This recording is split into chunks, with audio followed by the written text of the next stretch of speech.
There was a time in my life when I felt completely stuck, like I knew the kind of man I wanted to be, but I just couldn't seem to get there.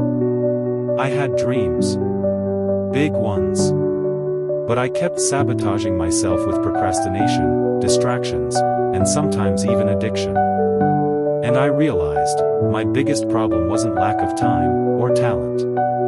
It was a lack of discipline. Today, I want to talk about what truly helped me build unshakable self-discipline. Not overnight. Not perfectly.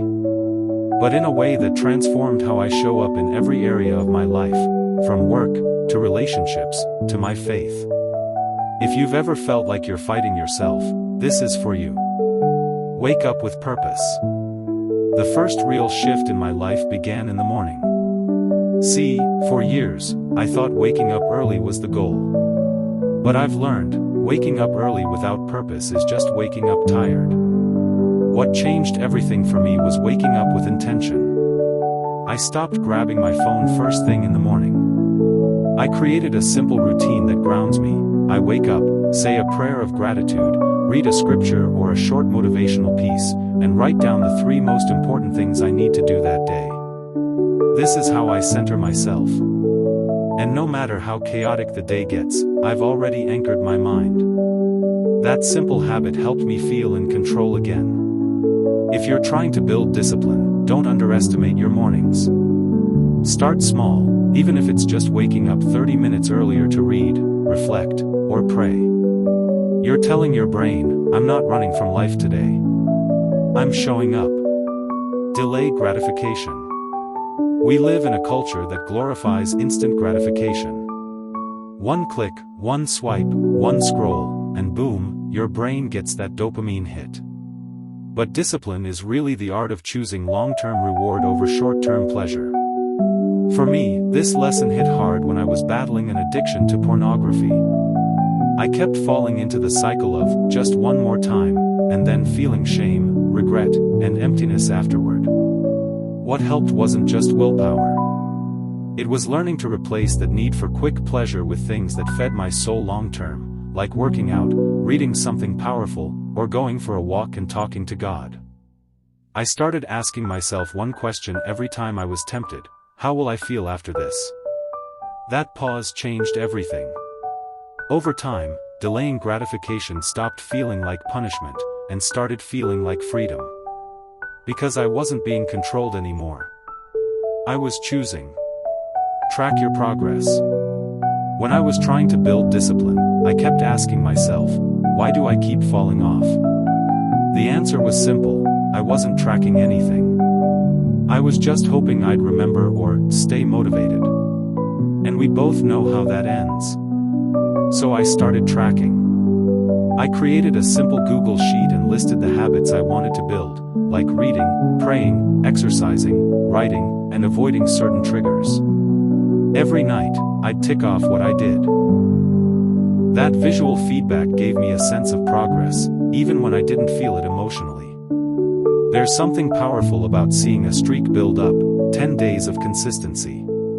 20 days. 30, it becomes a silent motivator. You don't want to break the chain. I also started journaling. Not fancy or poetic. Just simple notes like, today was hard, but I showed up. Or, I felt tempted, but I chose to redirect my focus. Looking back now, those small entries tell the story of how I was becoming someone I could respect. Learn to say no. One of the hardest things to do when building discipline is saying no, not just to bad habits, but to good things that aren't right for this season. I had to say no to late-night calls with friends who weren't helping me grow. No to binge-watching shows that drained my focus. No to scrolling endlessly on social media. And I'll be honest, it felt lonely at first. But here's what I learned: every time I said no to something that distracted me, I was saying yes to something that mattered more: my growth, my vision, my peace. If you're serious about discipline, take a hard look at your life. What are you tolerating that's holding you back? What are you giving your time and energy to that doesn't align with who you're trying to become? Don't be afraid to cut things off. It's not selfish. It's sacred. Stay consistent, not perfect. Here's the part nobody talks about: you will mess up. You will skip a day. You will fall short sometimes. But discipline isn't about perfection, it's about consistency. I remember one time I missed my morning routine for an entire week. I felt horrible. The old me would have said, "See? You're not disciplined. You'll never change." But instead, I told myself, "Okay. That was a rough week. Let's get back to it." And I did. That's what builds discipline. The ability to bounce back. Show up on the hard days. Do the workout when you're tired. Write when you don't feel inspired. Pray when you feel numb. Even if it's not perfect, it's powerful. And over time, consistency becomes identity. You stop saying, "I'm trying to be disciplined," and you start saying, "I am a disciplined person." That shift is everything. Discipline isn't just about productivity. It's about becoming who you were created to be. And I know the journey can be messy, discouraging, and slow.